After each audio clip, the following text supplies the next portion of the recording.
I can't say where I got the tape. I would get a lot of people in trouble if I did, because no one's supposed to have it, and you will be some of the very few people to hear it outside of the official, the Department of Transport investigation team down in Melbourne. You'll hear a lot of Australian accent. Now, that's normal. You have to kind of strain to understand what he's saying. But I'll dub that back in. Where you got the tape from, people that played with that tape, they don't have an explanation as to why this other individual's voice has been deleted out of the meeting. No. Understand that either? No. That's right. Now, the tape that I got was 6 minutes long, from the start of the first word to the end of the last word. But when you read the Department of Transport tape transcript, it's 12 minutes long. So somewhere in there, I won't say it's 6 minutes missing, but I'll say that there's an awful lot of blank space that should be filled with something. And I have a feeling that it's flight service telling him things that they've deleted from the record. That's my own personal opinion, and there's no way to check that. It has nothing to do with what we're going to do today. Now, I think most... it could be some further communication from Valentich that's been wiped. Oh, yes, it could. It could be either. It could be that. Absolutely. I think most mysteriously, at this point, on the end of the transmission, the last 14 seconds of the transmission consists of a metallic sound, which you may have read about in the press. I've heard that. Well, you're going to hear it. And it's a strange sound, and I don't begin to understand what it represents. This event took place October 21st, 1978, out of Melbourne, Australia. It achieved worldwide attention here in America as well. A young pilot named Frederick Valentich was flying by himself in a rented Cessna 182 long-range model. He took off in the evening en route over Bass Strait, which is out over the ocean south of Australia, to go to King Island. He's going to land, refuel, buy some crayfish, which are a delicacy, and then come back with the crayfish that night. Why is he doing this? In order to earn more flight hours for a commercial license, and also instrument rating and so forth. Well, what happens is he gets approximately 6 minutes out over Bass Strait, which is now pitch dark, and he sees a very strange lighted object ahead of him that hovers above him, that disappears instantaneously, and then reappears in a new location, which is a long shape. He said, "Melbourne, I've got a long shape. It's got a green light. Would you know what kind of aircraft I've got?" Well, this radio tape, which lasts 14 minutes, really constitutes all the evidence there is on this case. And I've done an analysis of that voice tape and reconstructed the event, and Frederick Valentich disappeared at the end of this event this evening and has never been found.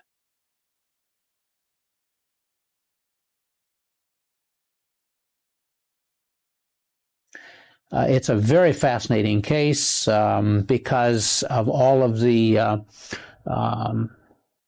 challenges to understanding what might have happened at a distance, in this case in Australia, from here in America. The search and rescue operation went into effect the next morning. He did not arrive on time, and so automatically the authorities set up an SAR, it's called, Search and Rescue Operation. The Royal Australian Air Force got into gear and flew P-3 search planes. His friends at the air club mounted an effort and took off and flew crisscross patterns and so forth the next day, several days actually. They could find nothing. No wreckage has ever been found. The long-range model Cessna had flotation tanks in the wings in various parts of the fuselage. So something should show up sooner or later on a beach. And the parts of the aircraft fuselage have serial numbers stamped into them. And so sooner or later, something should show up, but nothing ever did.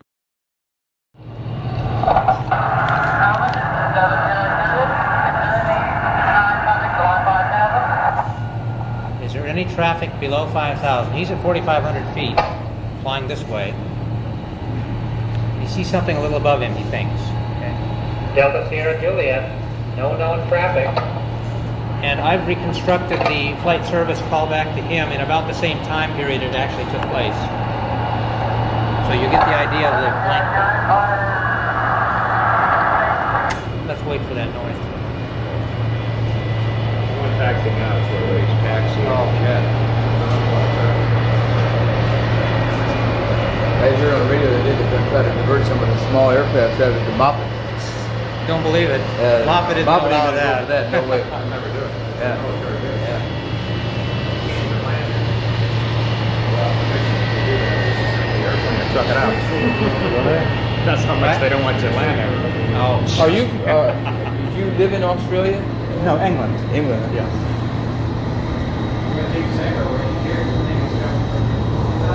All right. Well, you might be able to hear it here.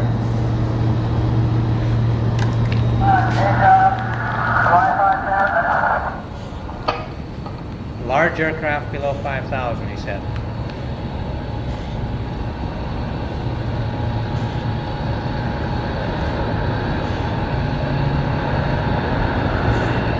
Another one. We put it right back. Close the door. Right back in there. Put it right back in the form. Whatever. Should we try it? I would get just more of an echo because this thing is a long way from being sound. They would just have to do it probably in between jets. Yeah. Okay. Is there such a thing as computer cleanup of tapes? It sure is. You gotta have money to do it. I don't have money to do it. Delta Sierra Juliet, So you're coming what type of aircraft is it? Okay, the ground thinks it's an airplane. Valentich thinks it's an airplane.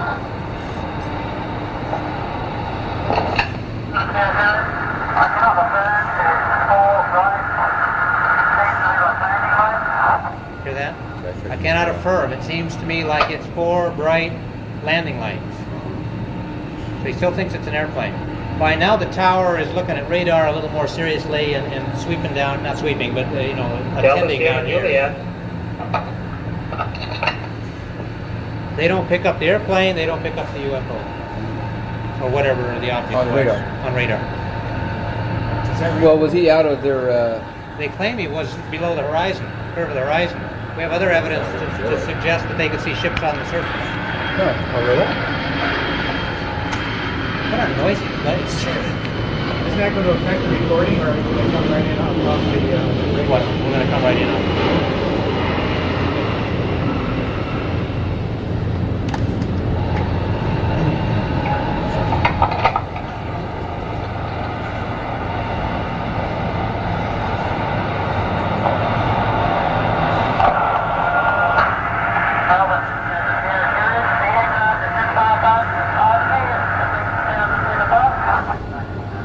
Passed over me 1,000 feet above.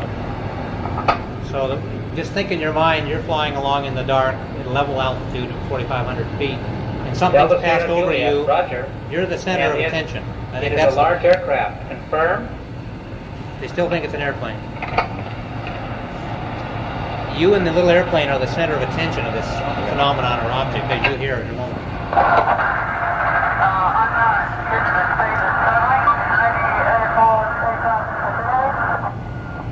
Okay. Couldn't understand that either. All right. He I said. can understand everything but the pilot of the small craft's transmission. Yeah. He said, I cannot affirm. Delta Sierra Juliet, no known Due to its aircraft high in rate the of speed vicinity. it's traveling. Are there any Air Force aircraft in the vicinity? No known aircraft in the vicinity. I can understand the tower, but I can't understand the pilot. The tower is me. I am the tower, putting those words back in from the written version. That's all. Just put it in some context. Because it doesn't make any sense without that at all.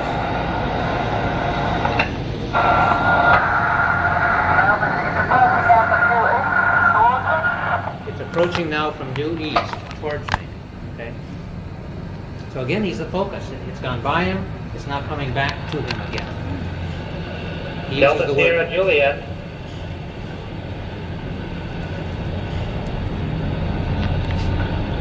This is strange. You'll hear this a number of times. Delta Sierra Juliet are the call sign of the aircraft, DSJ. And the Steve Roby up here keeps calling back DSJ. Doesn't say anything. It's blank after that. I think that's what's been deleted. Here's a 2-second open mic with no transmission of the voice. You haven't been able to correspond with the person that was in the tower.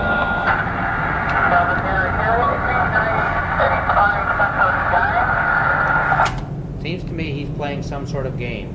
Okay, that was deleted from the press accounts for some reason. We don't know why. When you dubbed in what was said by the tower or something like that, how long does that make the tape? 12 minutes. Well, it does make Yeah. 12 minutes. Right around 12. He's passing me 2-3 times at a time at speeds I cannot identify. Now, we don't know what that means. But it could mean that if this is the airplane, he's doing this. Delta Sierra Juliet, anything. roger. What is your actual level?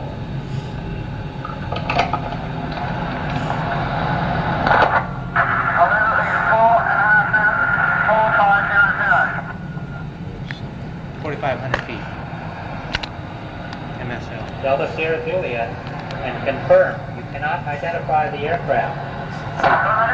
Still an aircraft, you see. Even as he's traveling at high Delta Sierra speed. Juliet, roger. Stand by. I love that part. Stand by, what else can he do? By now, I'm sure that Valentich's getting a little bit worried. Do you think if he was really into flying saucers, he would have been able to spot that it was something different right away? And yet he's got an aviation career ahead. He doesn't want to be a cook, Right. you see. Right. He's protecting He's got to be very everybody. careful in what he says. That's right. I see. He has an interest in UFOs, and he took off that day with a notebook, a 3-ring bind. No, it's a college exam notebook in which he pasted on the pages clippings from magazines and newspapers on UFOs. So he does have an interest in that. 10 months earlier, he and his mother had seen one. His mother saw it first and called his attention to it. He came out. 10 months? 10 months. 10 months.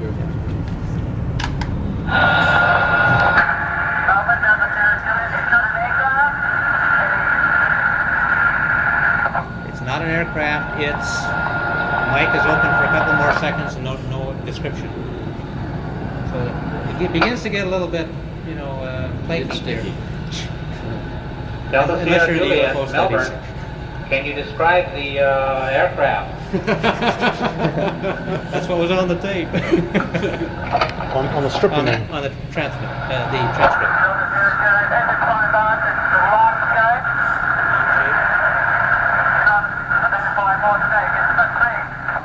It's a long shape, cannot identify more than that. It has such speed. So it's high velocity, long shape. In front of him now. Okay. I'm glad we're flying in the daytime. Delta Sierra Juliet, roger. How large would the object be? It's changing now, it's no longer. Okay.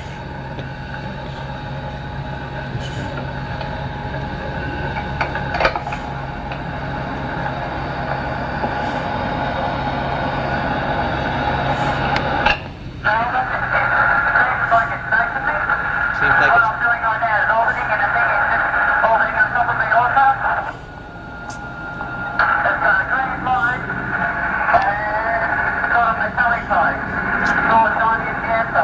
hear that? No. Okay. He says it seems like it's chasing me. It's a long shape. It's metallic. It has a green light on the outside. It's orbiting above me, and I'm orbiting below it. And an Australian pilot told me recently that when they use the word orbit, they mean a tight bank. Okay, a tight circle. So now he's in a circle at some altitude. We think around 4,500 feet. Probably, hopefully, level flight. If not descending, that's very possible. And there's something allegedly hovering in the same kind of spiral above him. He's becoming disoriented. That's the first thing that happens up there in the dark. All your attitude references are going to pieces. Is there any indication to let you be aware whether he is in control of his own orbiting, or is there an indication No way to that know. the UFO is causing that. Except for his voice. And as you can hear, his voice is rather controlled and calm, and his dad, who's heard the tape, says he didn't hear hardly any emotion the whole time. And I found a couple places where I think there are. But he's a very controlled pilot. He's a disciplined guy. Mm-hmm. And he's chosen to be a flight instructor by his RAF flight commander in the future. Delta Sierra Juliet. There's another one.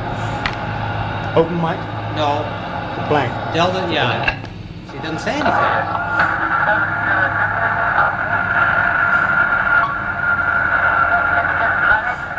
It just vanished. And I assume what that means is he was looking at it and it disappeared from where he was looking. The peep was timing from the... There's a peep there. Oh, the time... I don't know where that came from. That was on the original. There's another one.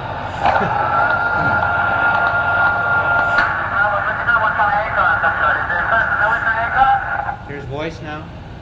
Melbourne, do you know what kind of aircraft I've got? Is it any kind of military aircraft? Delta Sierra Juliet. Confirm your aircraft just vanished. Didn't answer the question. He's going back to the vanishing part. He's now one step behind what's going. Confirm it just vanished. He said, say again. Delta Sierra Juliet. Is the aircraft still with you?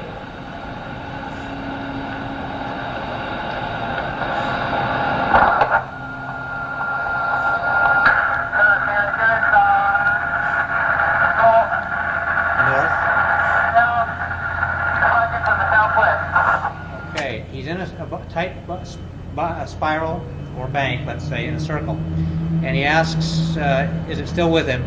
He says, it's approaching me from the north, and then he hesitates.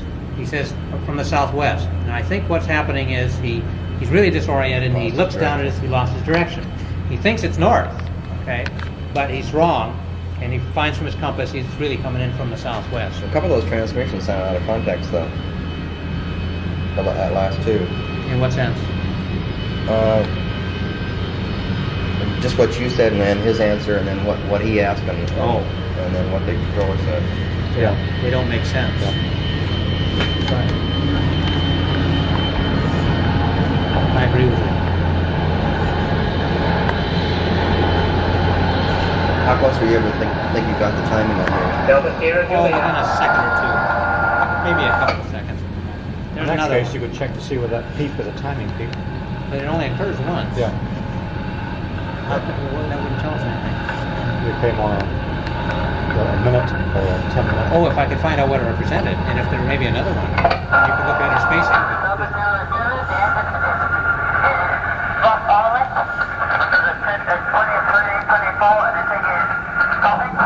My engine is rough idling, he says. I've got it set at 23, 24, and it's coughing. And if you listen carefully without the background noise, you can hear the engine coughing. That's one of the things I want to check today. What does set at 23, 24 mean?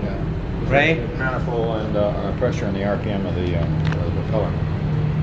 We're going to do that. 23 inches manifold pressure and 2400 RPM. So one of the transmissions variable pitch you'll propeller, get today is that setting from the air. Do you have to change that due to your altitude or something? Yeah, you can do it for efficiency. Yeah, it's like a stick shift now in a car. You know, higher you go, you want to flatten it out, give you more efficiency, thrust efficiency.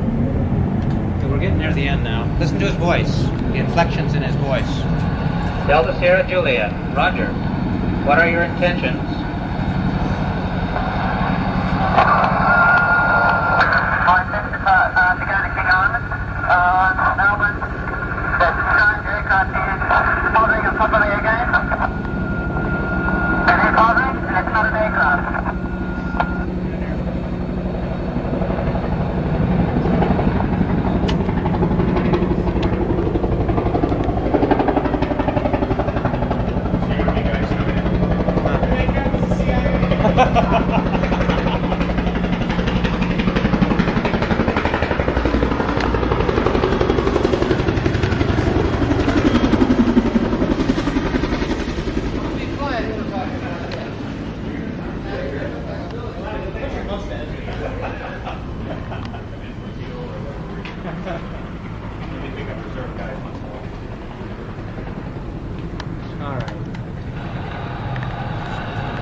Delta Sierra Juliet.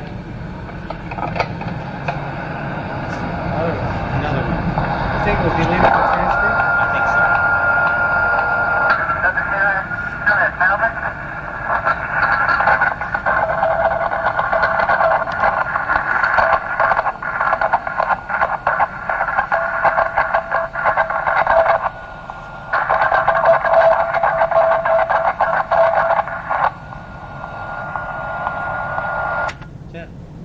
That was.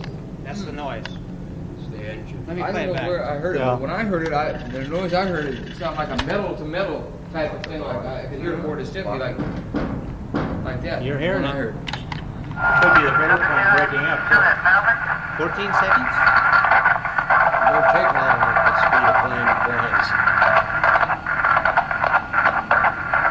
Why would that produce such a consistent metallic or electronic metallic noise for 14 seconds? How about if the electrical system on the plane were failing and it was just static? Intermittent? Yeah. That's a different If you look sound at than the- static. If the fidelity of this thing is it was pulled off from the master tape, those things run quite slowly. You're right. And any transmission before that, when he was talking, it seems like his microphone was a long ways away from him, because when he keyed it, the click was a lot louder than his voice anytime. Yeah. And if you're holding it way out here, in your electronics portion of your radio, there's a preamp which reamplifies your voice and allows it to go to a real high level. But if you have it a ways away from you, then it's going to be whatever level the amplifier will bring it up to, which then typically is background noise.